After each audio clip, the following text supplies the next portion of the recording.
Hello everyone, good afternoon. मैं शरद यादव आप सभी का स्वागत करता हूं आपके अपने यूट्यूब चैनल ग्लैंस एकेडमी पर। दोस्तों, आज है 2 जनवरी और आज मैं अपने घर आ चुका हूं और इसलिए आज आपकी क्लास थोड़ी सी लेट हो गई है, क्योंकि घर आने पर आपको भी पता है बहुत सारे काम होते हैं, पेरेंट्स की देखभाल करना और भी अदर एक्स्ट्रा काम हो जाते हैं, जिसकी वजह से समय नहीं मिल पाता है। लेकिन इसका मतलब यह बिल्कुल भी नहीं है कि आपको क्लासेस नहीं मिलेंगी या रेगुलर नहीं मिलेंगी। अब इसलिए मैंने ये सोचा कि क्यों ना मैं अगले 2 दिन में ही सारे सब्जेक्ट की क्लास आपको बना दूं और रेगुलर जो है कि 3 से 4 क्लासेस आपको देते रहूं, ताकि आपको 1 हफ्ते के अंदर ही पूरा का पूरा कवर हो जाए। जो हमारा टारगेट था कि 10 जनवरी से पहले सारी क्लासेस कवर हो जानी चाहिए, ताकि आपके पास पूरा प्रॉपर 1 महीना मिलेगा 10 जनवरी के बाद 10 फरवरी तक, जिसमें आप रिवीजन कर पाएंगे।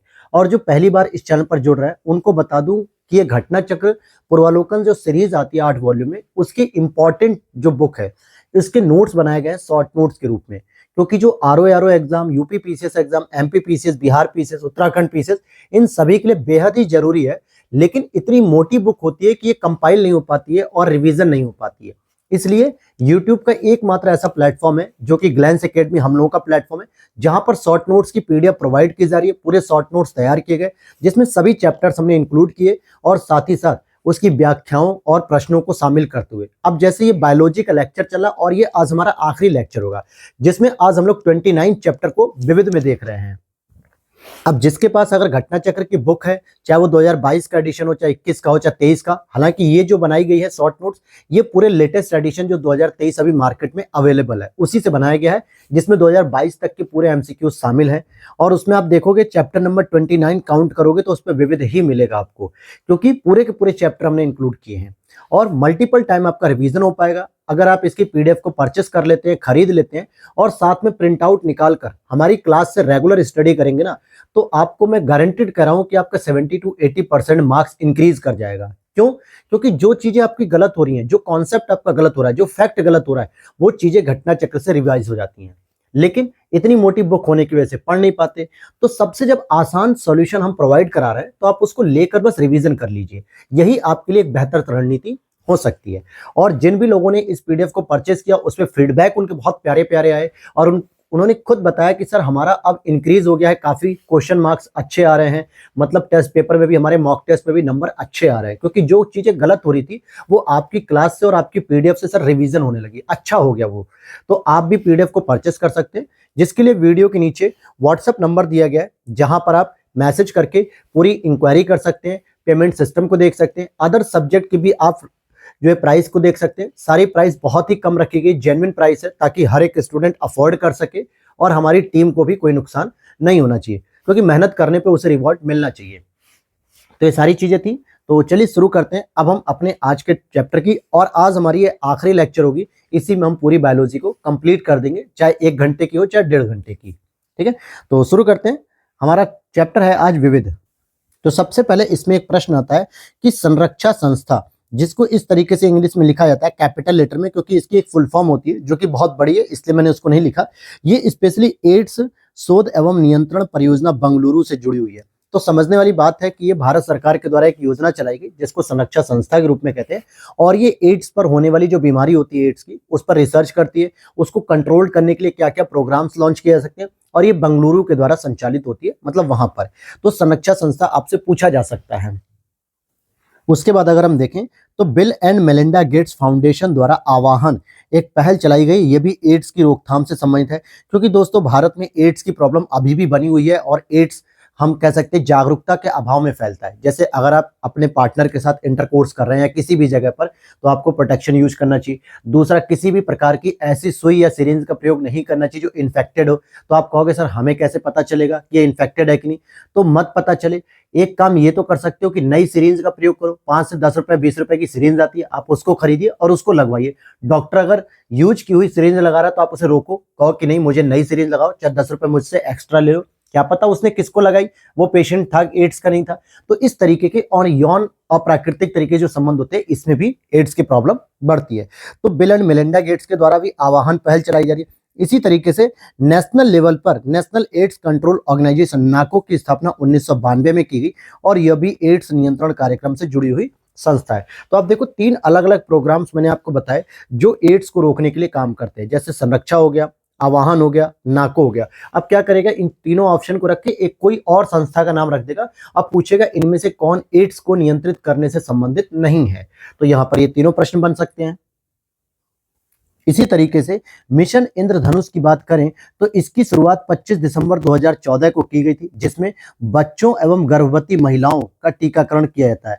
तो एक तो जो बच्चे पैदा हो चुके हैं उनका, और जो गर्भवती महिलाएं होती हैं उनका भी टीकाकरण किया जाता है, ताकि बच्चे को जन्म से पहले भी कुछ सुरक्षाएं मिल जानी चाहिए, जिसमें मुख्य रूप से डिप्थीरिया, काली खांसी, खसरा, polio, TB, tetanus, hepatitis B, ये सभी शामिल हैं। लेकिन अगर आप देखोगे तो मुख्य रूप से आपको डिप्थीरिया का देना होता है, टीबी का देना होता है और टिटनेस का देना होता है।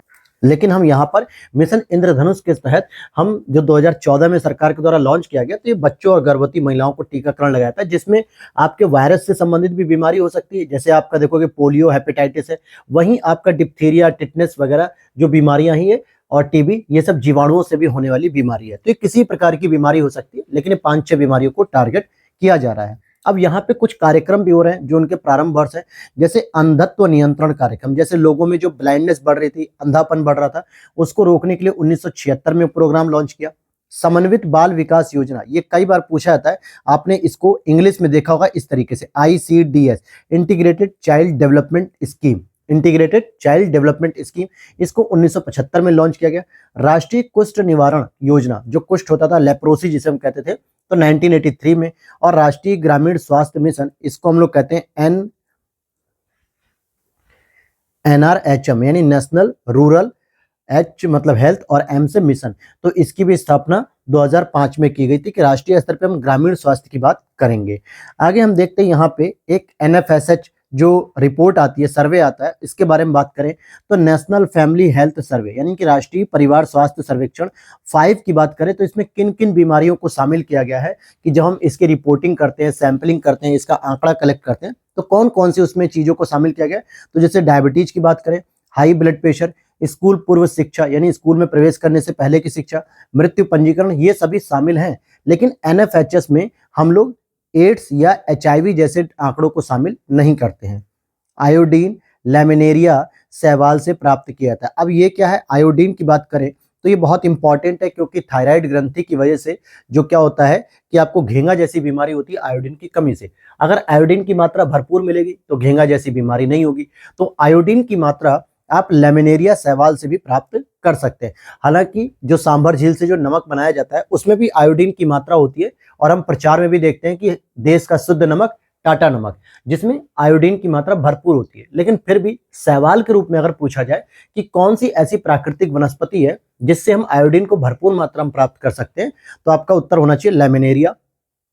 एक होता है खाने का नमक और एक होता है कपड़े धोने का सोडा, क्योंकि इन दोनों में बहुत बेसिक अंतर होता है, और ये प्रश्न आपसे केमिस्ट्री फिजिक्स के रूप में पूछे जाते हैं। हालांकि बायोलॉजी में विविध सेक्शन में भी दिया था, तो मैंने नोट कर लिया कि खाने का नमक होता है सोडियम क्लोराइड, NaCl। जो आपके घरों में सादा नमक पड़ता है ना, जो टाटा नमक पड़ता है, वही होता है खाने का नमक, NaCl, सोडियम क्लोराइड। और कपड़े धोने का सोडा मतलब होता है जो कपड़े धोने के लिए आप पाउडर यूज करते हो, सर्फ एक्सल हो गया, टाइड हो गया, व्हील हो गया, घड़ी हो गया, विदिशा हो गया, अलग अलग ब्रांड के आप यूज करते हैं, तो उसे हम कहते हैं सोडियम कार्बोनेट। और एक आता है दोस्तों सोडियम बाइकार्बोनेट। वैसे तो अभी आपको कमेंट सेक्शन में बताना है कि उसको क्या कहते हैं, हालांकि मैं आगे उस चीज को भी क्लियर कर दूंगा। अब यहाँ पर आप ये देखोगे तो ये PCS और RO दोनों में ही पूछा गया ये प्रश्न 2021 में एक साथ। सिरका में क्या होता है, सिरका में कौन सा अम्ल होता है, तो एसिटिक अम्ल होता है।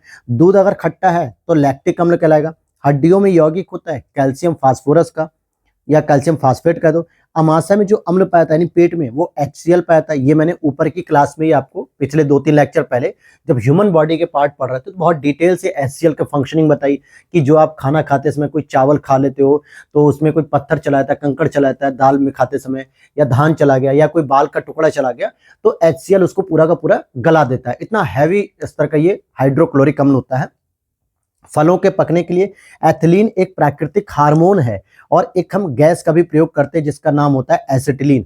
हालांकि इसको बैन किया गया सरकार के द्वारा, जिसको आम भाषा में कार्बाइड भी कहते हैं, कि हम केले को पकाने के लिए, आम को पकाने के लिए, किसी भी कच्चे फल को जल्दी पकाने के लिए हम कार्बाइड का प्रयोग करते हैं, और उसको एसिटिलीन गैस के रूप में कहा जाता है।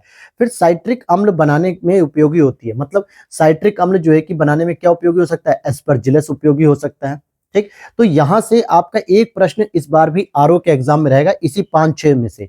तो इसे याद कर लो अच्छे से, इसमें रहेगा ही रहेगा। फिर बाद में मत कहना कि सर आपने पढ़ाया और मैंने रिवीजन नहीं किया, क्योंकि विविध सेक्शन में देखिए दोस्तों कुछ समझाने के लिए नहीं है, केवल आपको रटाना है। क्योंकि विविध सेक्शन का मतलब ही होता है कि जो आपने मल्टीपल टाइम से जो कॉन्सेप्ट पढ़ा, जो रिवीजन किया, जो नोट्स पढ़े, अब उसका मिक्सचर क्वेश्चन आएगा जो अलग अलग फैक्ट को उठा के एक साथ कंपाइल करके पूछ लिया जाता है। एक ऑप्शन होगा ह्यूमन बॉडी का, एक ऑप्शन होगा प्लांट बॉडी का, एक ऑप्शन होगा एनिमल बॉडी का, एक ऑप्शन होगा अकोष्ठीय जीवों का, और उसमें मैचिंग करने को दे देगा। तो यही होता है विविध सेक्शन, लेकिन इनके बारे में हमने डिटेल अलग अलग एक एक चैप्टर में कवर कर लिया होता है। अब यहाँ पर एक टॉपिक दिख रहा है आपको, आर्कियोबैक्टीरिया। ये दलदली स्थानों में एवं पशुओं के रूमेन में पाए जाते हैं। रूमेन मतलब क्या होता है, जो पशुओं की जो ह्यूमन बॉडी, मतलब पशुओं के ऊपर जो बाल होते हैं ना, उसमें ये पाए जाते हैं, और इसका उपयोग मीथेन उत्पादन में होता है। इसी तरीके से सैक्रोमाइसिस, जो एक कोशिका वाले ईस्ट होते हैं, यानी कि कवक होते हैं, और जिनका प्रयोग हम ताड़ी के किण्वन में होता है, इसका प्रयोग एथेनॉल उत्पादन में भी होता है। ताड़ी क्या होती है दोस्तों, एक तरीके से नशीला पदार्थ होता है, लेकिन मैं नशीला तो नहीं कहूंगा, बल्कि इसको ऊर्जा युक्त कहूंगा। स्पेशली जो पूर्वांचल के शहरों में आप देख सकते हो, या दक्षिण भारत में, जैसा खजूर का पेड़ होता है ना ताड़ी वाला, उसी तरीके से उस पर एक ताड़ी का भी पेड़ होता है, और जहां से दूध निकलता है एक तरीके से पानी की तरह, जो हल्का कड़वापन कह सकते हो, क्योंकि मैंने ताड़ी को पिया है 1-2 बार। ये एनर्जी प्रोड्यूस करता है आपके बॉडी में, वीकनेस को दूर करता है, बीमारी के रूप में काम करता है, या बीमारी की दवा के रूप में प्रयोग कर सकते हो इसको। फिर एक होता है टर्म्स आती है जैव आवर्धन, ये भी पूछा जाता है कई बार, जिसको इंग्लिश में कहा जाता है बायो ऑग्यूमेंटेशन। अब इस टर्म्स के बारे में पूछ लेता है कि इसका मतलब क्या है। तो भाई देखो, उत्तरोत्तर पोषण स्तरों के जीवों में पीड़कनाशियों की मात्रा बढ़ना, अर्थात प्रदूषण बढ़ना। जैसे जैसे आप भोजन के स्तर को बढ़ाते जा रहे हो, जैसे जैसे आप चीजों को कंज्यूम करते जा रहे हो, वैसे ही वैसे आपकी बॉडी में क्या हो रहा है कि प्रदूषण की मात्रा बढ़ती जा रही है। अब आजकल कोई भी खाद्यान्न सामग्री ऐसी नहीं है जिसमें कोई पेस्टिसाइड या केमिकल या कोई दवाई ना लगाई गई हो, या इंजेक्शन ना लगाई गई हो। हम लोग सुनते हैं ना कि यार ये लौकी आज इतनी छोटी है और कल मार्केट में आ गई, क्यों? क्योंकि उसमें इंजेक्शन लगा के रात भर में उसे बड़ा कर दिया गया। तो वो जो इंजेक्शन के द्वारा उसमें जो दवा दी गई है, वो लौकी जब आप खाओगे तो पकने के बाद भी वो दवा असरकारक बनी रहती है, और आपकी ह्यूमन बॉडी में प्रवेश करती है, जिससे प्रदूषण बढ़ता चला जाता है। या दूसरी भाषा में क्या है, उत्तरोत्तर पोषण स्तर का मतलब कि उत्पादक स्तर पे जो हरे वनस्पति होते हैं उसमें प्रदूषण की मात्रा न्यूनतम होती है, लेकिन उस पर निर्भर रहने वाले जो प्राथमिक उत्पादक होते हैं उनमें प्रदूषण की मात्रा बढ़ जाती है, क्योंकि वो सीधे हरी पत्तियों को खाते हैं, और उन हरी पत्तियों पे बहुत सारे इन्फेक्टेड जो है कि वायरस, जीवाणु, कवक, धूल, डस्ट, ये सब होती है। और जब हम उन शाकाहारी जीवों को खाते हैं मांसाहारी के तौर पे, तो उन मांसाहारियों में भी क्या होता है, ये सारे के सारे इन्फेक्शन और बढ़ते चले जाते हैं। क्योंकि एक तो पहले उसने जो पत्तियां वगैरह खाई हैं प्राथमिक शाकाहारी ने, उसका इन्फेक्शन हमारे बॉडी में भी आएगा, और जो हम उस शाकाहारी जानवर को खा रहे हैं उसका भी तो इन्फेक्शन हमारे बॉडी में आएगा, क्योंकि उसके पास भी तो कोई ना कोई बीमारी होगी। ऐसे करके ऊपर बढ़ते जाओगे, जैसे जैसे आप पोषण स्तर में बढ़ोगे, वैसे वैसे आपको देखने को मिलेगा कि प्रदूषण का स्तर भी बढ़ता जा रहा है आपकी बॉडी में। इसी प्रकार से एक ओरोबैंकी खरपतवार होता है, जो कि एक परजीवी पौधा होता है, परजीवी होता है, जो तंबाकू, आलू, टमाटर के खेतों में पाया जाता है। अब यहाँ पर इनको याद रख लेना, क्योंकि यहाँ से प्रश्न पूछा जाता है। जैसे विश्व तपेदिक दिवस, ठीक है, 24 मार्च को होता है। विश्व खाद्य दिवस 16 अक्टूबर, विश्व कुष्ठ निवारण दिवस 31 जनवरी, विश्व एड्स दिवस 1 दिसंबर, और विश्व अल्जाइमर दिवस 21 सितंबर। हालांकि अगर मैं कहूँ कुष्ठ के लिए, तो 31 जनवरी की डेट कोई फिक्स नहीं होती है, बस ये कहा जाता है कि जनवरी का जो आखिरी शनिवार होता है उसी को हम कुष्ठ दिवस के रूप में सेलिब्रेट करते हैं। ठीक है, अभी आगे मैंने उसको लिखा भी होगा कि जो आखिरी शनिवार होता है उसको। आगे देखते हैं यहाँ पर अंतर्राष्ट्रीय महिला दिवस की बात करें तो 8 मार्च। अब आपको कमेंट सेक्शन में पता होना चाहिए कि राष्ट्रीय महिला दिवस कब होता है, और जो कि सरोजनी नायडू की स्मृति में मनाया जाता है। मैंने हिंट दे दिया, सरोजनी नायडू की स्मृति में मनाया जाता है राष्ट्रीय महिला दिवस, तब आपको पता होना चाहिए। विश्व कैंसर दिवस की बात करें तो 4 फरवरी, विश्व जल दिवस 22 मार्च, विश्व मधुमेह दिवस यानी कि डायबिटीज दिवस 14 नवंबर, जो कि बाल नवंबर के रूप में भी मनाया जाता है, मतलब बाल दिवस के रूप में। और विश्व अल्पसंख्यक अधिकार दिवस ये आपका 18 दिसंबर को होता है। और एंडोस्कोप एक यंत्र होता है, इससे भीतरी भाग के रोगों की पहचान की जाती है। क्रेस्कोग्राफ द्वारा पौधों की वृद्धि की माप की जाती है। तो एंडोस्कोप जो है कि आपके बॉडी के अंदर डाला जाता है। कहाँ से डालेंगे? मुंह के माध्यम से भी डाल सकते हैं, जिसमें पेट का स्टडी की जाती है, पेट की स्टडी की, पेट में क्या क्या है। तो उसमें छोटा सा बहुत ही माइक्रो लेवल पे कैमरा लगा होता है, और जिसको मॉनिटर किया जाता है। फिर कंप्यूटर में डॉक्टर देखते हैं कि आपके बॉडी के अंदर क्या क्या सिम्टम्स दिख रहे हैं, तो उसको एंडोस्कोपी भी कह सकते हैं कभी कभी। इवन कि ये प्राइवेट पार्ट में जो महिलाओं के यूट्रस यूरिन मतलब यूट्रस के माध्यम से हम चेक करते हैं अंदर की स्थिति क्या है, फिलोपियन ट्यूब वगैरह की स्थिति क्या है, तो उसको भी हम एंडोस्कोपी से ही चेक करते हैं। और क्रेस्कोग्राफ की बात करें तो एक मेजरमेंट होता है जो पौधों की वृद्धि को मेजर करता है। तो क्रेस्कोग्राफ याद रखना, कई बार यह प्रश्न पूछा जा चुका है। आगे देखेंगे यहाँ पे कि एक टर्म्स पूछ ली गई थी, बस 6 व्यापक विलोप क्या होता है। 6 व्यापक विलोप का मतलब होता है, विलोप मतलब होता है किसी चीज को नष्ट कर देना या किसी चीज को खो देना, और व्यापक मतलब बड़े स्तर पे। तो इसका अर्थ होता है मानव द्वारा प्राकृतिक संसाधनों का अतिशोषण करना, प्राकृतिक आवासों का नाश कर देना, पारितंत्र का विनाश करना, प्रदूषण, वैश्विक जलवायु परिवर्तन, इन सभी के प्रभावों को ही हम कह सकते हैं कि व्यापक विलोप हो गया एक तरीके से। फिर यहाँ पे ये भी एक टर्म्स है, देखो जो पे मैं इंपॉर्टेंट लिख रहा हूँ ना, वहां से ये मान के चलो कि ये विविध के सेक्शन में सबसे इंपॉर्टेंट है, जहां से प्रश्न बन सकते हैं। तो ये देखो ईईजी की अगर हम बात करें, या ईसीजी, ईओजी, ईएमजी, ये 4 वर्ड होते हैं। तो अगर बात करें ईईजी यानी इलेक्ट्रोइंसेफेलोग्राम, ठीक है, इलेक्ट्रोसेफेलोग्राम भी कह सकते हैं, और ये मस्तिष्क के लिए होता है, ठीक है। उसके बाद अगर हम बात करें ईसीजी की, तो इलेक्ट्रोकार्डियोग्राफी। अब कार्डियो का मतलब होता है दिल की बात हो रही है, इट मींस की हृदय की स्टडी होगी। और ईओजी यानी इलेक्ट्रो ओक्यूलोजीग्राफी, यानी ये हो जाएगा आपका रेटिना के लिए। और ईएमजी जो होता है, जिसको हम कहते हैं इलेक्ट्रोमायोग्राफी, तो मायोग्राफी का मतलब होता है मांसपेशियां, तो ये मांसपेशियों का स्टडी करता है। और इसी तरीके से एक ऑडियोग्राम एक यंत्र होता है।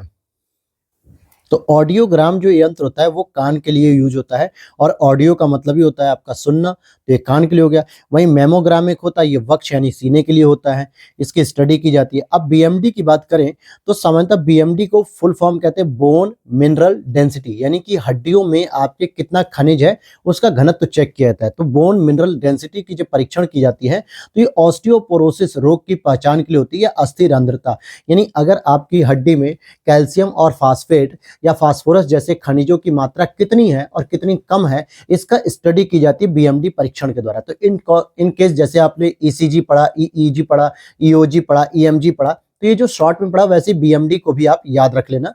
और लिथोट्रिप्सी की बात करें तो लिथोट्रिप्सी द्वारा किरणों की सहायता से गुर्दे या पित्ताशय या मूत्राशय की पथरी को तोड़कर निकाला जाता है। तो जो आपसे कहा था ना कि दूरबीन के द्वारा जो है कि हम आपकी पथरी को दूर कर देंगे बिना ऑपरेशन, बिना चीरफाड़ किए, तो जो दूरबीन कहा जाता है आम भाषा में कि ताकि लोग समझ सकें, हालांकि मेडिकल लाइन में उसको लिथोट्रिप्सी कहा जाता है। क्या कहते हैं? लिथोट्रिप्सी। फिर चाहे वो आपकी किडनी की हो, चाहे गॉल ब्लैडर की हो, या फिर जो यूरेथ्रा होता है, जो पेशाब की नली होती है, इसमें अगर कोई पथरी होती है तो इसे तोड़कर गलाकर निकाल दिया जाता है। एक होता है टेट्राप्लाजिया, ये भी प्रश्न पूछा जाता है, और क्वाड्रीप्लाजिया, ये आपको याद रख लेना, और पैराप्लाजिया, ये ध्यान देना कि यहाँ पर मैं इसे इंपॉर्टेंट कहूंगा क्योंकि ये प्रश्न पूछा गया है कई बार।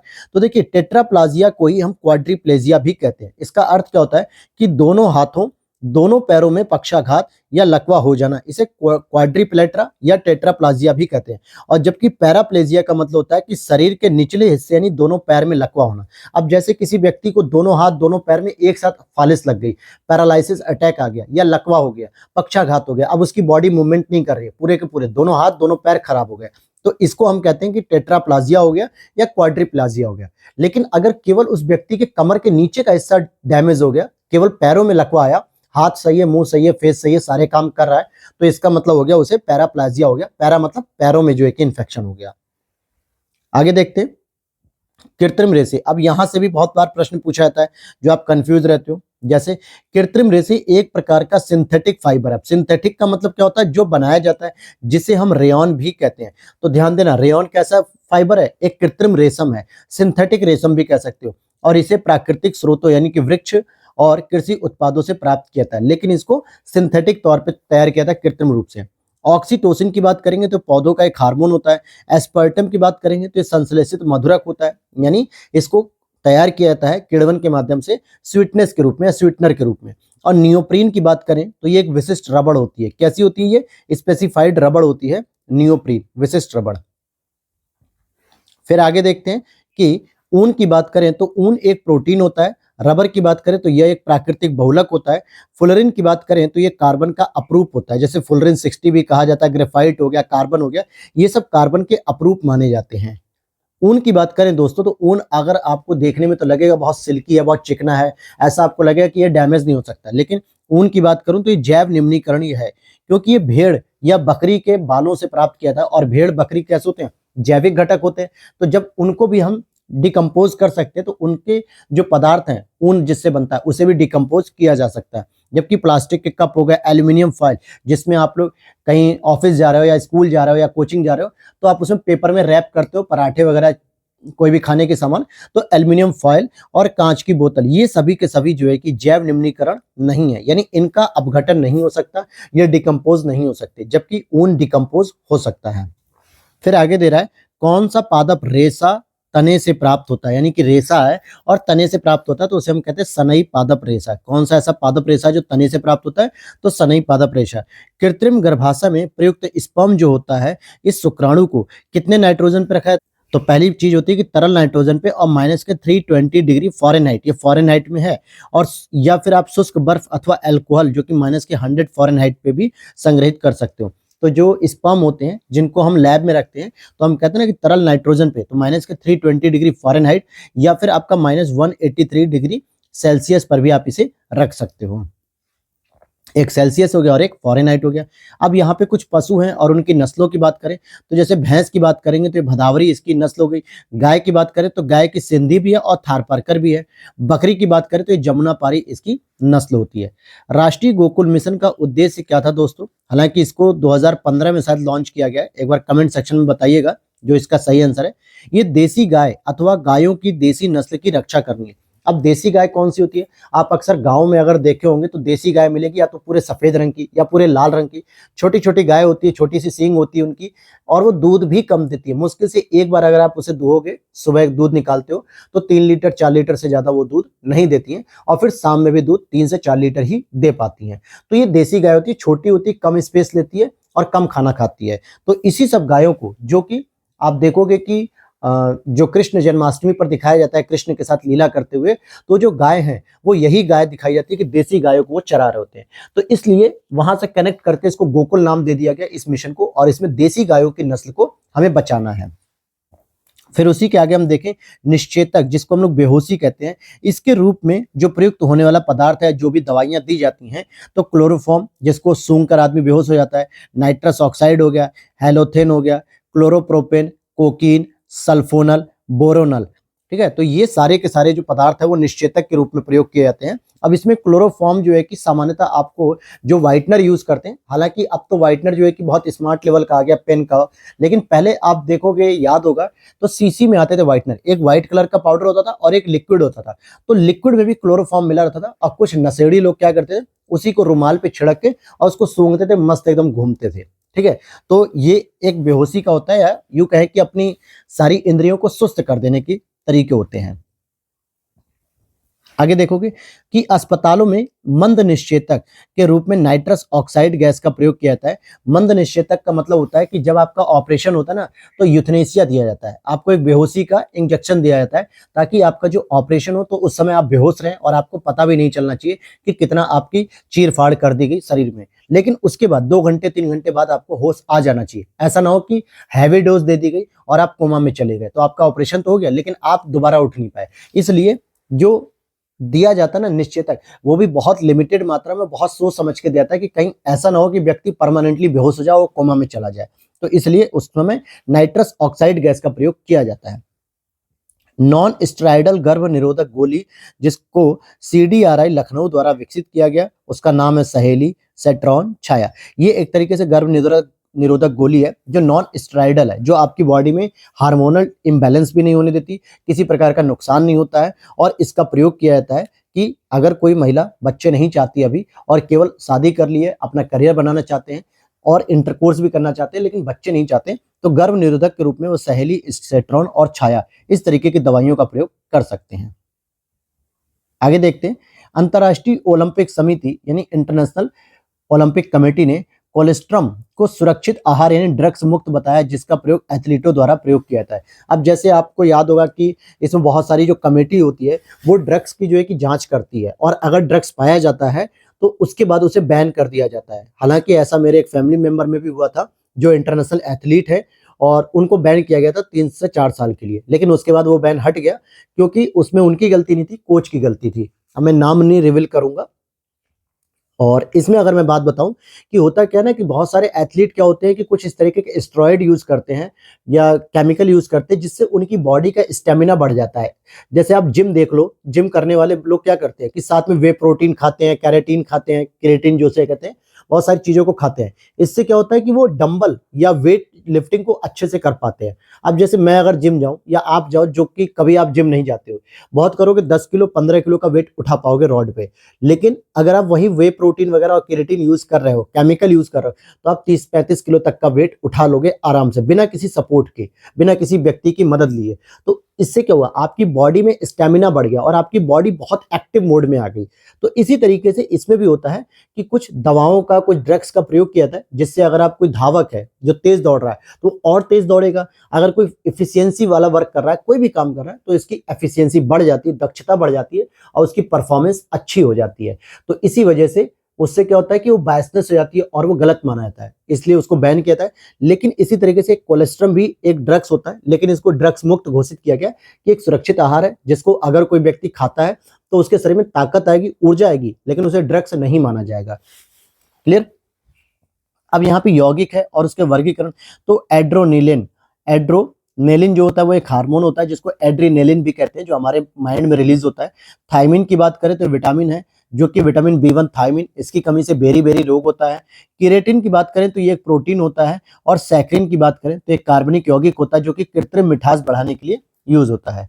फिर वहीं पे कुछ वैज्ञानिक है और उनके कार्य क्षेत्र जो पता होना चाहिए, जैसे बीरबल साहनी, आपने कई बार नाम सुना होगा इनके बारे में, लेकिन जीवाश्म वनस्पति विज्ञान का इनको जो है कि फादर भी बोला जाता है। पेलियो मतलब होता है जीवाश्मिक और बॉटनी मतलब वनस्पति, तो पेलियो बॉटनी का जो है कि इनको फादर माना जाता है बीरबल साहनी जी को। केसी मेहता की बात करें तो पादप रोग के वैज्ञानिक से समझते।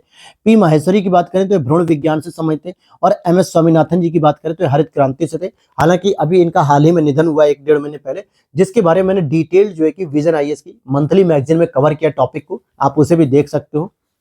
फिर CDRI की बात करें तो ये कहां पर स्थित है संस्था, तो ये लखनऊ में स्थित है, सेंट्रल ड्रग रिसर्च इंस्टीट्यूट। तो ध्यान देना कि ड्रग के ऊपर जो रिसर्च इंस्टीट्यूट है वो लखनऊ में स्थित है।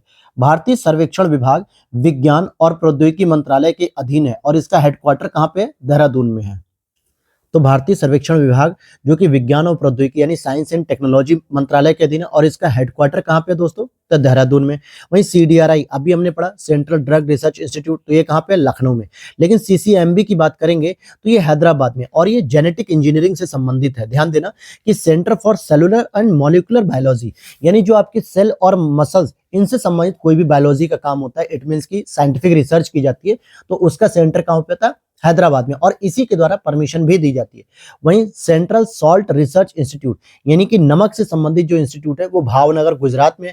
केंद्रीय बकरी अनुसंधान, ये भी पूछा जाता है यूपी के आपके मथुरा में। जैसे दलहनी अनुसंधान कानपुर में हो गया, गन्ना अनुसंधान लखनऊ में हो गया, बकरी अनुसंधान मथुरा में हो गया, सब्जी अनुसंधान वाराणसी में हो गया, चारा अनुसंधान झांसी में हो गया, और पक्षी अनुसंधान जो इंडियन वेटरनरी रिसर्च इंस्टीट्यूट कहते हैं, तो ये बरेली में हो गया। तो ऐसे बहुत सारे सेंटर हैं जो आपसे बार बार रिपीट किया जाता है, पूछा जाता है, तो आपको कुछ प्रमुख प्रमुख सेंटर आपको पता होना चाहिए।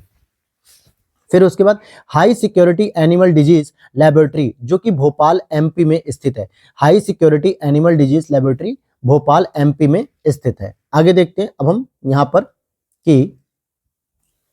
पर देखते हैं अब हम आगे केंद्रीय औषधि एवं संगत पौधा संस्थान CIMAP यानी कि सिम्पैप, जो कि लखनऊ में स्थित है, और इसका पहले पुराना नाम था सिम्पो यानी कि CIMPO, और स्थापना इसकी हुई थी 1957 में। और ये RO के एग्जाम में पूछा गया है PYQ में। जब मैं PYQ सीरीज अब शुरू करूंगा, आज से या तो शुरू कर दूंगा या तो फिर कल से, बस 1 से 2 दिन का और काम रह गया मेरा, ताकि PYQ सीरीज जब शुरू की जाए, यूपी स्पेशल सीरीज शुरू की जाए, तब तक आपका ये चीजें नहीं होनी चाहिए, घटना चक्र की सारी चीजें कंप्लीट हो चुकी हो, तब आप रिवीजन कर रहे हो और PYQ से अपने आप को चेक कर रहे हो कि कहां कहां से वो सारी चीजें मिल रही हैं, तो आपको बेनिफिट मिलेगा। संस्थान और अवस्थिति की बात करें तो राष्ट्रीय जैविक प्राकृतिक खेती की बात करें तो ये संस्थान आपके गाजियाबाद में स्थित है।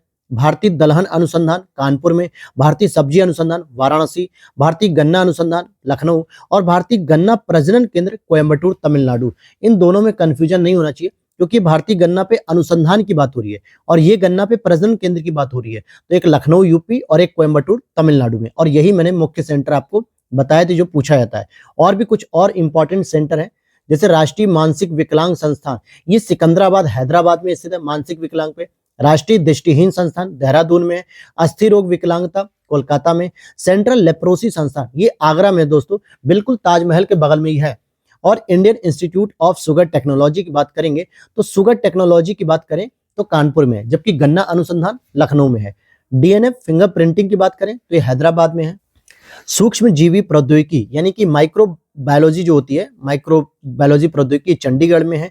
राष्ट्रीय प्रतिरक्षा विज्ञान नई दिल्ली में, राष्ट्रीय विषाणु विज्ञान संस्थान ये पुणे में है। अब देखिए यही कुछ इंपॉर्टेंट फैक्ट हैं जो आपसे पूछे जाते हैं, तो बस मैं आपको रिवीजन करा रहा हूँ, और जहाँ पे जो डाउट है या जहाँ पे कॉन्सेप्ट है वहां पे हम डिस्कस भी डिटेल से कर रहे हैं। अब केंद्रीय उपोष्ण उद्यान अनुसंधान संस्थान ये लखनऊ में है, और ये कई बार पूछा गया है। कृत्रिम अंग निर्माण निगम कहां पर स्थित है, ये भी कानपुर में स्थित है। अंतर्राष्ट्रीय आलू केंद्र का मुख्यालय लीमा पेरू में स्थित है। जबकि अगर मैं आपसे पूछूं कि भारत में आलू केंद्र का मुख्यालय कहां पे है, तो आप कहोगे कि सर भारत में तो शिमला में स्थित है। कहां पे स्थित है, शिमला में। अच्छा एक और बात, चलिए वो तो आगे प्रश्न आएगा तो मैं पूछूंगा, चावल से संबंधित है। राष्ट्रीय पादप आनुवंशिकी संस्थान ब्यूरो ये कहां पर स्थित है दोस्तों, ये नेशनल प्लांट जेनेटिक रिसर्च जो होती है, जेनेटिक रिसोर्स होते हैं, वो नई दिल्ली में स्थित है ये ब्यूरो, राष्ट्रीय पादप आनुवंशिक संसाधन। फिर यहां पर कुछ मुख्यालय की बात करें तो फूड एंड एग्रीकल्चर ऑर्गेनाइजेशन का जो मुख्यालय है वो कहां पर स्थित है, रोम में स्थित है। केंद्रीय एगमार्क लैब ये नागपुर में स्थित है, जो एग्रीकल्चर प्रोडक्ट से रिलेटेड होती है। केंद्रीय चावल शोध संस्थान ये कटक में है, और इसी की एक और ब्रांच खोली गई है जो आपके वाराणसी में स्थित है, हालांकि वो अंतर्राष्ट्रीय ब्रांच है चावल की। केंद्रीय आलू शोध संस्थान शिमला में। नेशनल बोटेनिकल रिसर्च इंस्टीट्यूट जो कि पादप वनस्पति से संबंधित होती है, तो ये आपको मिलेगी लखनऊ में। कहां पर, लखनऊ में। विश्व का पहला ऊंट अस्पताल कहां खोला गया, दुबई 2017 में खोला गया, क्योंकि ऊंट जो है कि वहां पर बहुत ही पारंपरिक रूप से, सांस्कृतिक रूप से और परिवहन के रूप में भी बहुत प्रयोग होता है, इसलिए ऊंट का अस्पताल वहीं खोला गया 2017 में। अब यहाँ पर 3 अलग अलग पदार्थों की बात की गई। जैसे कोडिन की बात करें तो कोडिन क्या है, एक बेहोशी का ड्रग है, जो बेहोश करने के लिए ड्रग का प्रयोग होता है। क्रिचुक क्या होता है, ये रबर का एक प्राकृतिक स्रोत पदार्थ है। यूजेनॉल की बात करें तो ये लौंग का सुगंधित तेल होता है, क्योंकि यूजीनिया नाम के जो पौधा होता है, इसका वैज्ञानिक नाम होता है, वहीं से लौंग प्राप्त होता है, सूखी हुई फूल या सूखी हुई कली से। कौन बारूदी सुरंगों का पता लगाने में उपयोगी होती है, तो बारूदी सुरंग जो होती है उसका पता लगाने में मधुमक्खियां जो है कि बहुत हेल्पफुल होती हैं। वहीं अल्कोहल, मारिजुआना, अफीम मनश्चेतक यानी कि डिप्रेसेंट पदार्थ है, जबकि सिगरेट का धुआं उत्तेजक करता है, यानी उत्तेजक के रूप में ये काम करता है। सिलिका जेल जो होता है, जो आप देखोगे बॉटल में, कपड़ों में, जैकेट में या खाने के सामान में, किसी में भी सिलिका की एक जेल की पॉकेट आती छोटी सी, ये नमी को सोखता रहता है, क्योंकि हर चीज में अगर नमी है तो वो खराब कर देगा उस चीज को, इसलिए उस नमी को सिलिका सोखती रहती है और वो चीज सुरक्षित रहती है। अक्सर आप ऑनलाइन ऑर्डर करो या मॉल में जाओ तो वहां पे आपको किसी भी चीज में सिलिका की पॉकेट जो होती है, छोटी सी जेल होती है, वो जरूर मिलेगी। सफेद रंग की पुड़िया होती है, उसमें छोटे छोटे दाने होते हैं, बहुत छोटे छोटे, तो चीनी के दाने के बराबर होते हैं, गोल गोल। नेत्रदान में दाता यानी डोनर की आंख के किस हिस्से को प्रतिरोपित किया जाता है, ट्रांसप्लांट किया जाता है, तो कॉर्निया। पूरी की पूरी आंख का जो है कि आप डोनर जो है कि पूरी आंख ट्रांसप्लांट नहीं करता, लेकिन वो कहते हैं ना कि मैं आंखों का दान करूंगा, आंख दान करूंगा, रक्त दान करूंगा। तो जो आंखों का दान होता है उसमें मुख्य रूप से कॉर्निया का ही रिप्लेसमेंट होता है, कॉर्निया का ही ट्रांसप्लांट होता है, बाकी पूरे पार्ट का नहीं होता है। फिर इसी तरीके से पहली बार हार्ट का ट्रांसप्लांट किसने किया था, तो डॉक्टर क्रिश्चियन बर्नार्ड द्वारा किया गया था, और ये दक्षिण अफ्रीका के सर्जन थे। ये प्रश्न पूछा जाता है दोस्तों, क्योंकि हिस्टोरिकल प्रश्न है कि पहली बार हार्ट का ट्रांसप्लांट किसने किया, तो डॉक्टर क्रिश्चियन बर्नार्ड ने किया। और एक वर्ड आता है, टर्म्स आती है कि जार्विक 7 क्या है, ये एक आर्टिफिशियल हार्ट है, एक आर्टिफिशियल हार्ट है जिसको ट्रांसप्लांट किया गया था। पेसमेकर की बात करें तो इसका अन्य नाम होता है SA नोड या सिनोएट्रियल नोड, और यह हृदय गति को नियंत्रित करता है, क्योंकि आपकी जो बॉडी में पेसमेकर होता है, जो नेचुरल पेसमेकर होता है, वो आपकी हार्ट बीट को कंट्रोल करता है। लेकिन जब कभी कभी पेसमेकर खराब हो जाता है तो आपको एक आर्टिफिशियल पेसमेकर लगाना पड़ता है, जो हार्ट बीट होती है उसको कंट्रोल करता है, और इसी को हम SA नोड या सिनोएट्रियल नोड भी कहते हैं। इसके बाद देखते हैं यहाँ पे कि शरीर में अगर निर्जलीकरण हो रहा है तो सामान्य रूप से ध्यान देना कि शरीर में निर्जलीकरण होने पर सामान्य रूप से शरीर से लुप्त होने वाला जो पदार्थ होता है वो होता है सोडियम क्लोराइड, जिसको हम लोग खाने वाला नमक भी कहते हैं, ठीक है, NaCl। निर्जलित व्यक्ति को समुद्री जल नहीं पीना चाहिए, क्योंकि इससे कोशिकाओं के निर्जलित होने का खतरा होता है। क्योंकि जिस व्यक्ति के शरीर में ऑलरेडी निर्जलीकरण हो चुका है, यानी वाटर है नहीं, वाटर नहीं होने की वजह से उसके बॉडी में नमक नहीं है, सोडियम क्लोराइड की कमी हो चुकी है, और ऐसे में अगर वो जब समुद्री जल पी लेगा तो जो समुद्री जल पिएगा उससे हमारी जो सेल है, जिसको चाहिए था असल में साफ पानी, जिसको चाहिए था नमक युक्त पानी, लेकिन उसने पी लिया खारा पानी। हालांकि अब आप कहोगे सर इसमें तो नमक होता है, लेकिन नमक के साथ बहुत सारी इसमें अशुद्धियां होती हैं जो हमारे सेल को निर्जलित कर देगी और सेल मर जाएगी, और सेल के मरने पर आपकी बॉडी भी डैमेज हो जाएगी। अब यहाँ पर आप देखोगे स्त्रियों और पुरुषों की आवाज के लिए पिच होता है, पिच जो आपके गले के ऊपर वोकल साउंड होता है जिसको हम लेरिंग्स कहते हैं, तो वहां पे डिपेंड करता है। तो ये भी पूछता है कि स्त्रियों की आवाज का जो तारत होता है, पिच, वो अधिक होता है, इसलिए उनकी आवाज पतली आती है, और पुरुषों की आवाज का जो तारत होता है, पिच, वो कम होता है, इसलिए पुरुषों की आवाज भारी और मोटी आती है। तो ध्यान देना, स्त्रियों का जो पिच होता है वो कम होता है और पुरुषों का ज्यादा होता है। शारीरिक कार्य या जिम करने से मांसपेशियों में लैक्टिक अम्ल के संचय होने पर थकान महसूस होती है। हालांकि इसके पीछे का जो कॉन्सेप्ट है कि लैक्टिक एसिड क्यों जमता है, यकृत क्या नहीं कर पाता, यूरिक एसिड का कैसे जमाव होने लगता है, क्यों हमारे ब्लड में वाटर की कमी होती है, ग्लूकोज की कमी होती है, जिसकी वजह से वो लैक्टिक एसिड टूट नहीं पाता और हमारी मांसपेशियों में जम जाता है, और जिससे हमें थकान महसूस होती है। इसीलिए कहा जाता है कि बार बार आपको पानी पीते रहना चाहिए जिम करते समय, 1 से 2 घूंट, जिससे पानी की कमी ना हो। और पानी क्या है, H2 होता है, जो आगे चल के आपकी बॉडी में ऑक्सीजन के रूप में टूट जाता है, और मांसपेशियों में जो मसल्स में जो सेल होती है वहां ऑक्सीजन की पूर्ति होती है, जिससे वहां पे लैक्टिक एसिड नहीं जमता और आपको थकान महसूस नहीं होती। लेकिन ऑक्सीजन की कमी से वो लैक्टिक एसिड टूट नहीं पाता और मसल्स में वो जम जाता है, जिससे हमें थकान महसूस होने लगती है। हालांकि इसका पूरा कॉन्सेप्ट मैंने ऊपर की बायोलॉजी के लेक्चर में आप 5-6 लेक्चर के आसपास देखोगे, क्योंकि ये तो आपका लेक्चर नंबर 8 या 9 होगा, उसमें वहां पे डिटेल से बता रखा है मैंने। अब देखते हैं प्रकाश संश्लेषण की बात करें तो ये हरित लवक से संबंधित है, और खनिज उद्ग्रहण की बात करें तो ये जीव द्रव्य कला है, श्वसन की बात करें तो ये माइटोकॉन्ड्रिया से संबंधित है, प्रोटीन संश्लेषण की बात करेंगे तो राइबोसोम इससे संबंधित है। कोल्ड स्टोरेज, जो आप देखते हो कोल्ड स्टोरेज में लोग खाना, मतलब जो कच्चे पदार्थ होते हैं, आलू, मक्का, धान, चावल, गेहूं, इनको रखते हैं, तो ये सुरक्षित कैसे रह पाते हैं, क्योंकि फलों और सब्जियों का यहाँ पे अपघटन दर जो होता है वो धीमा हो जाता है, जिससे अधिक समय तक सुरक्षित रहते हैं। कैसे, इसका मतलब समझना कि जैसे अगर आपने अपने घरों में फल और सब्जियों को खुले में रखा है, किसी डलिए में, किसी बर्तन में रखा है, तो आप देखोगे 2 दिन 3 दिन बाद वो फल या सब्जी क्या होते हैं, धीरे धीरे दबने लगते हैं, जिसको हम लोग कहते हैं कि ये अब अंदर से खराब हो रहे हैं, पिचक गए हैं, ठीक है। लेकिन अगर हम उन्हीं फल और सब्जियों को फ्रिज में रखते तो सामान्यतः वो 2 दिन की जगह 5-6 दिन 10 दिन तक वो चल जाते हैं। ऐसा क्यों? क्योंकि जो कोल्ड स्टोरेज होते हैं वो पौधों के गलने की जो दर होती है, पौधे आपस में भी तो कुछ ना कुछ गलते चले जाते हैं, कमजोर होते जाते हैं, उनके अपघटन होने की दर को धीमा कर देती है। जो अपघटन आपका 2 दिन में हो रहा था वो अब 10 दिन में हो रहा है, तो धीरे धीरे धीरे धीरे वो पदार्थ खराब हो रहा है, इसलिए लंबे समय तक वो टिक जाता है।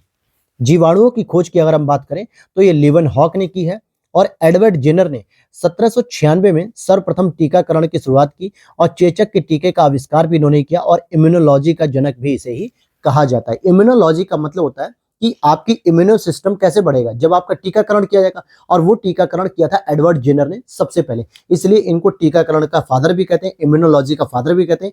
चेचक के टीके की इन्होंने खोज की थी, इसलिए उसका भी इन्हें फादर कहा जाता है। आपको कमेंट सेक्शन में बताना है कि चेचक की बीमारी को भारत में कब यानी कि मुक्त कर दिया गया, कि चेचक मुक्त भारत घोषित किया गया। हालांकि मैंने इसको बायोलॉजी के ही क्लास में कंप्लीट कराया है, तो आपको कमेंट सेक्शन में बता देना है। पोलियो के टीके की बात करें तो इसको खोजा गया है जोनास सॉल्क के द्वारा, और ऑक्सेनोमीटर की बात करें तो इसका प्रयोग पौधों की वृद्धि दर नापने में किया था। हालांकि ऑक्सेनोमीटर के साथ एक क्रेस्कोग्राफ भी हमने अभी पढ़ा, उसका भी प्रयोग पौधों की वृद्धि दर को मापने में ही किया जाता है। और आगे देखते हैं यूरेनियम लेड विधि के द्वारा क्या होता है, इसको भी समझते हैं। तो यूरेनियम जो लेड विधि होती है, इसके द्वारा सर्व प्राचीन सेल समूहों की आयु की गणना की जाती है, जबकि कार्बन डेटिंग द्वारा जीवाश्मों, मृत पेड़ पौधों की आयु की गणना की जाती है। क्योंकि जो सेल होती है, जो चट्टान होती है, उसमें ऐसा भी हो सकता है कि उसमें जीवाश्म ना हो या हो, दोनों बातें हो सकती हैं। तो हम यूरेनियम लेड विधि के द्वारा जो सेल होती है या चट्टान होती है उसकी आयु की गणना करते हैं, जबकि कार्बन डेटिंग द्वारा जीवाश्म, मृत पदार्थ, पेड़ पौधे, इनकी जो है कि आयु की गणना करते हैं कार्बन डेटिंग। इट मीन्स कि C14 के बारे में हम बात करते हैं। और इकोर्निया की बात करें तो यह एक जलीय पुष्पी पादप होता है। ध्यान देना, ये जलीय पुष्पी पादप होता है जो विश्व की सर्वाधिक समस्यात्मक जलीय घास फूस है। मूलतः ये अमेजन में पाई जाती है और भारत में इसे बंगाल का आतंक भी कहा जाता है। तो इकॉर्निया कोई बहुत अच्छा पौधा नहीं है, जलीय पौधा तो है, लेकिन ये सामान्यतः क्या होता है, समस्यात्मक कह सकते हो, या दूसरी भाषा में कहें तो आक्रामक प्रजाति भी इसे कह सकते हो। क्या कह सकते हो, इस आक्रामक प्रजाति। अब यहाँ पे स्पाइरोगाइरा, स्पाइरोगाइरा एक शैवाल है जिसमें क्लोरोफिल पाया जाता है और यह प्रकाश संश्लेषण द्वारा भोजन का निर्माण करती है। यह अक्सर तालाब में देखा जाता है और इसलिए इसे पॉन्ड सिल्क भी कहा जाता है। जबकि यूलोथ्रिक्स शैवाल मुख्यतः मंद गति से बहने वाले स्वच्छ जल में पाया जाता है। अब जैसे मंद गति से बहने वाले स्वच्छ जल, जैसे आपका नहर हो गई, झरना हो गया, नदी हो गया, समुद्र हो गया, यहाँ पर मिलता है। अब एक कमेंट सेक्शन में आप लोगों को बताना है कि बहते हुए जल को क्या कहते हैं और स्थिर जल को क्या कहते हैं। तो उसका वैज्ञानिक नाम के रूप में जो पूछा था, लैंटिक किसे कहते हैं और लोटिक किसे कहते हैं, कमेंट सेक्शन में बताओ, क्योंकि मैंने पढ़ा रखा है एनवायरमेंट में कल की क्लास में। अगर जिसने देखी होगी वो बता देगा, जिसने नहीं देखी होगी वो कंफ्यूज होगा और ये प्रश्न पूछा जाता है तो फिर आप गलत कर जाते हो कि लोटिक के उदाहरण कौन से हैं और लैंटिक के उदाहरण कौन से हैं। बस ऐसे ही प्रश्न आता है इसका। अब यहाँ पर देखते हैं, जैव सेल प्रौद्योगिकी यानी बायो रॉक टेक्नोलॉजी द्वारा क्षतिग्रस्त प्रवाल भित्तियों की बहाली संभव हो सकती है। जो भी हमारी प्रवाल भित्तियां क्षतिग्रस्त हो चुकी हैं, तट के समीप जो प्रवाल भित्तियां होती है, कोरल रीफ, वो डैमेज हो चुकी हैं, तो हम उसे बायो रॉक टेक्नोलॉजी के द्वारा दोबारा जो है कि संभव कर सकते हैं कि दोबारा वो जन्म ले सकें, दोबारा जो है कि हम उनकी उत्पादन क्षमता को बढ़ा सकते हैं। तो इसे हम कह सकते हैं कि जो प्रवाल भित्तियों की बहाली संभव करने से टेक्नोलॉजी कौन सी, जैव सेल प्रौद्योगिकी बायो रॉक टेक्नोलॉजी होती है। वहीं एक पॉली हाउस अगर आप देखोगे तो पॉलीथीन द्वारा निर्मित एक सुरक्षात्मक छाया है जो पौधों को उगाने के लिए प्रयोग होता है। अक्सर आप देखोगे किसी बोटेनिकल प्लांट होता है या यूनिवर्सिटी में आप देखोगे, जैसे मैंने बीएचयू यूनिवर्सिटी में देखा है जब मैं स्टडी करता था, तो एग्रीकल्चर डिपार्टमेंट और साइंस एंड टेक्नोलॉजी डिपार्टमेंट जहां आईआईटी है, वहां पर जगह जगह लैब के रूप में पॉलीथीन के द्वारा जो है कि इसकी खेती की जाती है। व्हाइट कलर की पॉलीथीन से पूरा कवर्ड कर दिया जाता है और उसमें जो सूर्य का प्रकाश है वो डायरेक्ट ना पहुंच के वो उस पॉलीथीन के माध्यम से फिल्टर होकर पहुंचता है, धूल और डस्ट से मुक्त होता है। साथ ही साथ जो कह सकते हो कि जो हार्मफुल जो गैसेज है वो इसमें प्रवेश नहीं करती है और इस तरीके से सुरक्षात्मक छाया भी मिलती है और पौधों को उगाने में समस्या नहीं होती बल्कि फायदा होता है। फिर एक अंगोरा ऊन आती है। तो ऊन आपको पता है कि आप सोचोगे ऊन या तो भेड़ से मिलेगी या तो बकरी से। जैसे पश्मीना शॉल की बात करें, जो जम्मू कश्मीर के साथ साथ पूरे भारत की सबसे फेमस शॉल है, वो पश्मीना बकरी से मिलती है, न कि भेड़ से। तो उसी तरीके से जो अंगोरा ऊन है वो आपको अंगोरा खरगोश से मिलेगी और ये सशक प्रजाति है। और प्रश्न में आपके यूपी पीसीएस में सशक वर्ड करके ही पूछा गया था, सशक वर्ड। तो सशक मतलब होता है खरगोश। कुछ समुद्री जंतु एवं कीट अंधेरे में अपने शरीर से प्रकाश उत्पन्न करते हैं और इस परिघटना को बायोल्यूमिनेसेंस कहते हैं। जैसे एक एग्जांपल, सीधी सी बात है, बचपन में हमने जुगनू पकड़े होंगे। जुगनू को आप देखोगे छोटा सा कीट होता है जो अपने पीछे ग्रीन कलर की लाइट छोड़ता है और उससे हमें पता चलता है कि जुगनू किस डायरेक्शन में जा रहा है। लगातार नहीं छोड़ता, 1 सेकंड के गैप पे छोड़ता है। 1 सेकंड के गैप पे वो अपनी लाइट को जलाता है, अपने पीछे की लाइट को। ठीक है, तो बायोल्यूमिनेसेंस कहते हैं उसको। तो अब हमारा ये आखिरी पॉइंट है, यानी आखिरी पेज है, और जिसके बाद आपकी ये बायोलॉजी की भी क्लास कंप्लीट हो जाएगी। और वीडियो अच्छी लगी हो तो लाइक कर देना दोस्तों। पहली बार अगर चैनल पे हो तो प्लीज चैनल को सब्सक्राइब कर लेना और दोस्तों के साथ भी शेयर करिए, जो आपके फैमिली मेंबर या जो दोस्त हैं जो कि आरओ या यूपी पीसीएस की तैयारी कर रहे हैं। क्योंकि इसकी तैयारी के लिए आपको घटना चक्र को एक बार नहीं 5-6 बार पढ़ना पड़ेगा, रिवीजन करना पड़ेगा। और अगर आप ये चीज नहीं कर रहे हो तो यानी आपकी तैयारी अधूरी है। तो इसलिए आपकी तैयारी को आसान करने के लिए ग्लैंस एकेडमी प्लेटफॉर्म के द्वारा इसके शॉर्ट नोट्स तैयार कर दिए गए, जिसमें सारे चैप्टर, सारे प्रश्नों, सारी व्याख्याओं को शामिल किया गया, बेहतर तरीके से इंटरलिंकिंग की गई है। तो आप उस पीडीएफ को परचेस कर सकते हैं, जिसके लिए नीचे दिए गए व्हाट्सएप नंबर पे आप मैसेज कर सकते हो। और व्हाट्सएप नंबर पे मैसेज करके वहां पे सारी पेमेंट की डिटेल, सारी जो है कि इंक्वायरी आपको मिल जाएगी। और प्रिंट आउट निकाल कर अगर आप हमारी क्लास के साथ रेगुलर उसकी स्टडी करते हो तो आपको बेहतर रिजल्ट मिलेगा और आप देखोगे कि घटना चक्र पे आपकी एक अच्छी पकड़ हो जाएगी, जिससे आपका पेपर में कॉन्फिडेंस बहुत अच्छे होगा और चीजें आपको पता रहेंगी तो आप पेपर में अच्छा कर पाओगे। जब चीजें ही नहीं पता होंगी, जब आपने चीजें सुनी नहीं होंगी, तो आप एलिमिनेट भी नहीं कर पाओगे और अगर डायरेक्ट प्रश्न आ गया तो भी नहीं सॉल्व कर पाओगे। तो ये प्रॉब्लम होती है, इसलिए कॉन्फिडेंस बढ़ाना बहुत जरूरी होता है। तो चलिए अब देखते हैं टॉपिक पे कि धान के पौधे उगाने की डैपाग विधि विकसित की गई थी फिलीपींस में। अब कहाँ पे विकसित की गई ये इंपॉर्टेंट नहीं है, लेकिन अगर आपसे पूछ लिया जाए कि डैपाग विधि किस उत्पादन से संबंधित है, किस फसल से संबंधित है, तो आपको कहना धान के पौधे से। भारत में विकसित प्रथम बौनी धान की किस्म क्या थी? जया। यानी जया जो थी वो धान की बौनी किस्म थी। बौनी इसलिए किया जाता था क्योंकि जो लंबे लंबे मान लीजिए धान के पेड़ होते हैं ना ऐसे ऐसे करके, तो जब इनमें हवा वगैरह चलती है, कुछ मानसून वगैरह आता है कुछ वजह से, तो ये क्या होते हैं आगे चल के, आपको मैं दिखा दूं एग्जांपल के तौर पे, कि आगे चल के ऐसे मुड़ जाते हैं, ऐसे मुड़ जाते हैं, और मुड़ जाने की वजह से क्या होता है जमीन पे गिर जाते हैं, और जिससे इनकी फसल में जो बाली होती है धान वगैरह की वो नष्ट हो जाती है, तो किसान को हो जाता था नुकसान।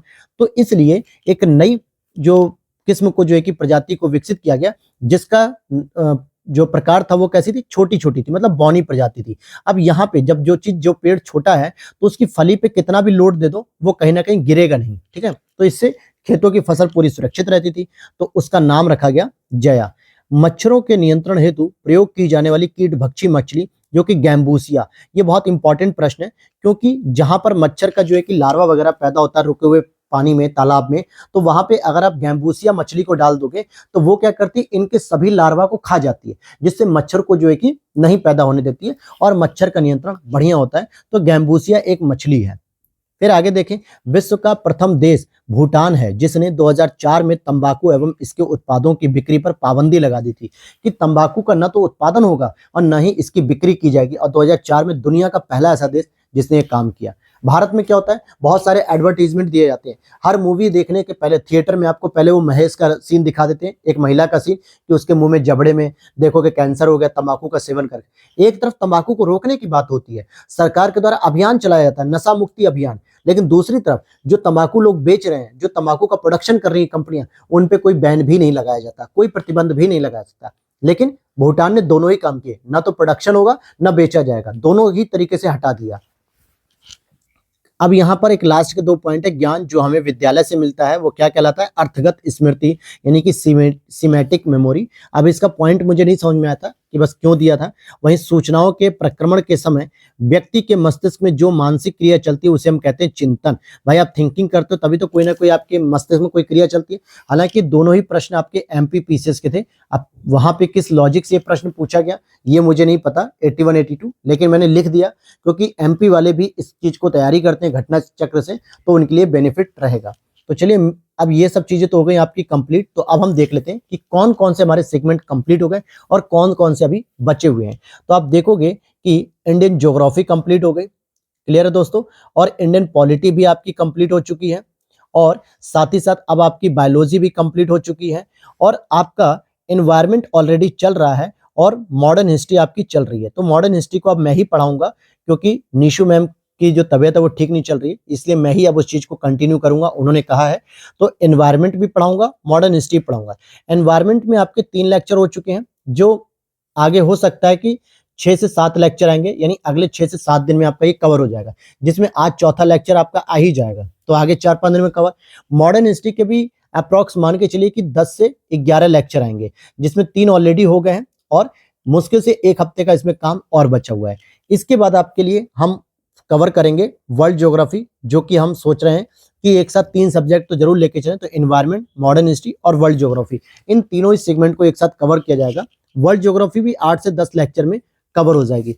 फिर आपका बचता है केवल फिजिक्स और केमिस्ट्री। क्या बचेगा? फिजिक्स और केमिस्ट्री बचेगा, बस। उसके बाद आपका कुछ नहीं होगा। तो मान के चलो 10 जनवरी तक हमारा पूरा टॉपिक रिवीजन हो जाएगा, पूरे टॉपिक कवर हो जाएंगे। फिर उसके बाद आपके पास 10 जनवरी से लेके 10 फरवरी तक का पूरा समय है दोस्तों, और इस दौरान आपने अगर नोट्स लिए हो तो उसका मल्टीपल टाइम रिवीजन करो। साथ ही साथ हम पीवाईक्यू सीरीज भी अब बस शुरू करने वाले हैं 1 से 2 दिन में, और यूपी स्पेशल की सीरीज भी हम लोग शुरू करने वाले हैं 1 से 2 दिन में। बहुत ही बेहतरीन इसके भी पीवाईक्यू आपको मिलेंगे और इसके भी पीवाईक्यू मिलेंगे आरओ के, जिससे आपका कॉन्फिडेंस लेवल हाई होगा। और साथ में हम लोग जैसे ही 10 जनवरी को फ्री हो जाएंगे दोस्तों शॉर्ट नोट से, तो पीवाईक्यू और यूपी स्पेशल के साथ साथ हम लोग करंट अफेयर्स की सीरीज को भी शुरू कर रहे हैं, क्योंकि करंट अफेयर्स जो वार्षिकी आ चुकी है उसके नोट्स तैयार किए जा रहे हैं, ताकि आपको नोट्स भी मिल सकें, आप उसे मल्टीपल टाइम रिवीजन भी कर लो और साथ में उसकी क्लास भी कर लो। और बचे हुए जो टेस्ट पेपर होंगे उसे भी आप कर लेंगे। और हिंदी की क्लास ऑलरेडी निशु में हमने कंप्लीट करा दी है, तो आप वहां से जरूर देख लीजिएगा। तो इन्हीं सब चीजों के साथ आप देखोगे यहाँ पर आरओ और पीसीएस कंप्लीट तैयारी कराई जा रही है, तो आप इसको देख सकते हो बिल्कुल फ्री ऑफ कॉस्ट। बस पीडीएफ आपको परचेस करनी होगी, व्हाट्सएप पे नंबर पे मैसेज कर सकते हो, व्हाट्सएप नंबर वीडियो के नीचे दिया गया है। तो मिलते हैं नेक्स्ट वीडियो में। Thanks for watching.